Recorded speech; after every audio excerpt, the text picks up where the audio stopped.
প্রিয় ভিউয়ার্স, আসসালামু আলাইকুম। আমার চ্যানেলে আপনাদের সবাইকে স্বাগতম। ফিরে আসলাম আরও একটি নতুন ভিডিও নিয়ে।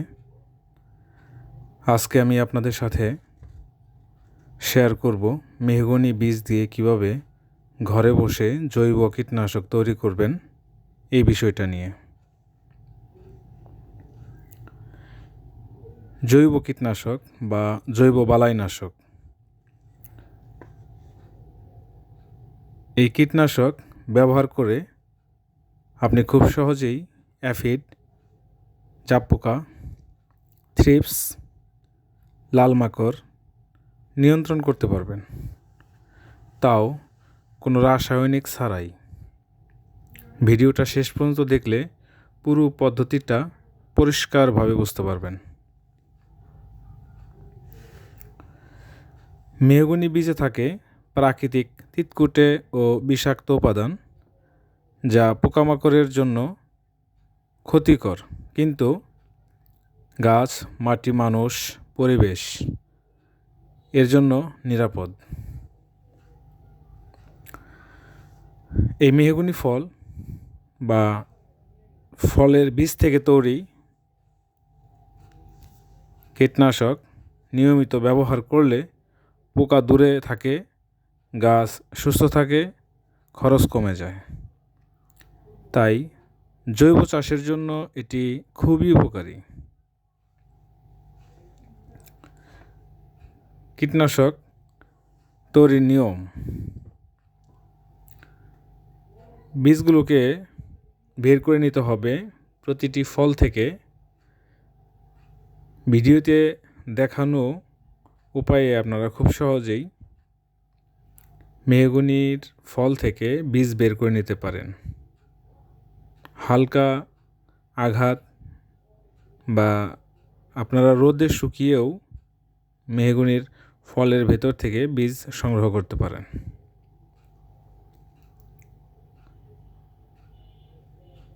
ইচ্ছে করলে ফলের বীজগুলো শুকিয়ে অনেক দিন সংরক্ষণ করতে পারেন। যখন প্রয়োজন তখন কীটনাশক তৈরি করে নেওয়া যাবে।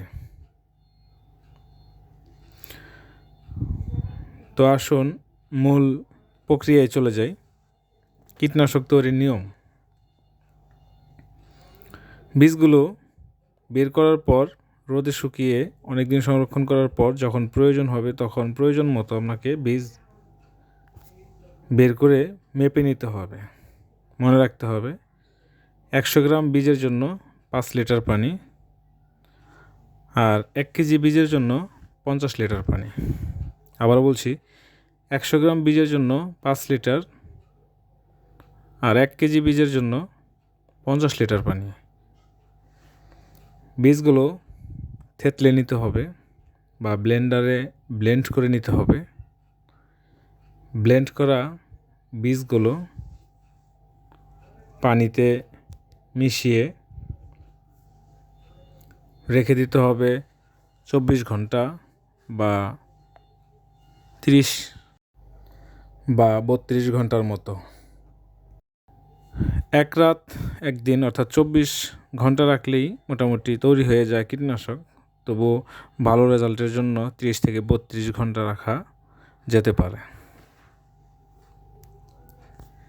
এর চেয়ে বেশি রাখলে আবার বীজ পচে যাবে এবং দুর্গন্ধ তৈরি হবে।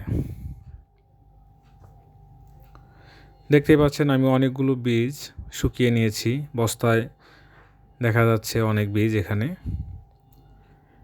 আমি ফল পেড়ে বীজ বের করে রোদে শুকিয়ে বস্তাবন্দি করে রেখেছি।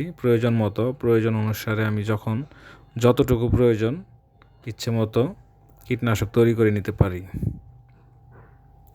আমার দেখানো পন্থায় আপনারাও পুরো প্রসেসটা অ্যাপ্লাই করতে পারেন। তো 100 গ্রাম বীজ, সাদা বীজটা, যে বীজটা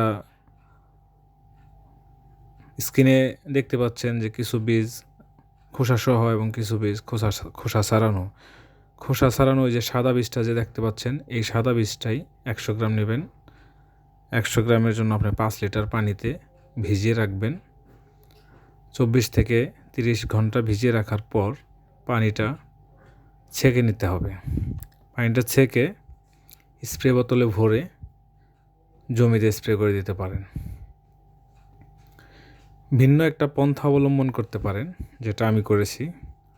দেখতেই পাচ্ছেন আমার থেতলানো বীজগুলো আমি পাশে রাখা যে পানির পাত্র আছে সেই পানির পাত্রের মধ্যে নিয়ে নেব, এবং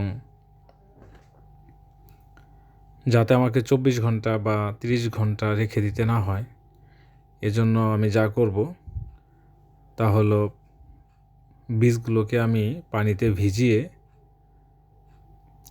চুলায় বসিয়ে গরম করব। চুলায় বসিয়ে গরম করলে অল্প সময়ের মধ্যেই বীজগুলো কীটনাশকে পরিণত হবে এবং খুব দ্রুতই এগুলো আমরা ছেঁকে নিয়ে স্প্রে বোতলে ভরে জমিতে অ্যাপ্লাই করতে পারবো। আর জমিতে অ্যাপ্লাই করার সময় অবশ্যই খেয়াল রাখবেন যাতে বিকেলে স্প্রে করা হয়, এবং সপ্তাহে একবার স্প্রে করলেই যথেষ্ট। পাতার উল্টো পিঠে স্প্রে করতে ভুলবেন না। রোদে স্প্রে করবেন না, চোখ ও মুখে লাগতে দেবেন না। এই কীটনাশকের উপকারিতা অনেক, যেমন সস্তা, কার্যকর, পরিবেশ বান্ধব, বিষমুক্ত চাষের জন্য উপযোগী।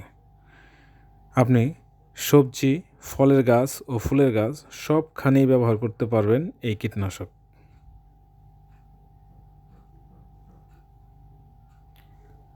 ভিডিওটি যদি ভালো লাগে চ্যানেলটি সাবস্ক্রাইব করে পাশে থাকা বেল আইকনটি বাজিয়ে দিবেন।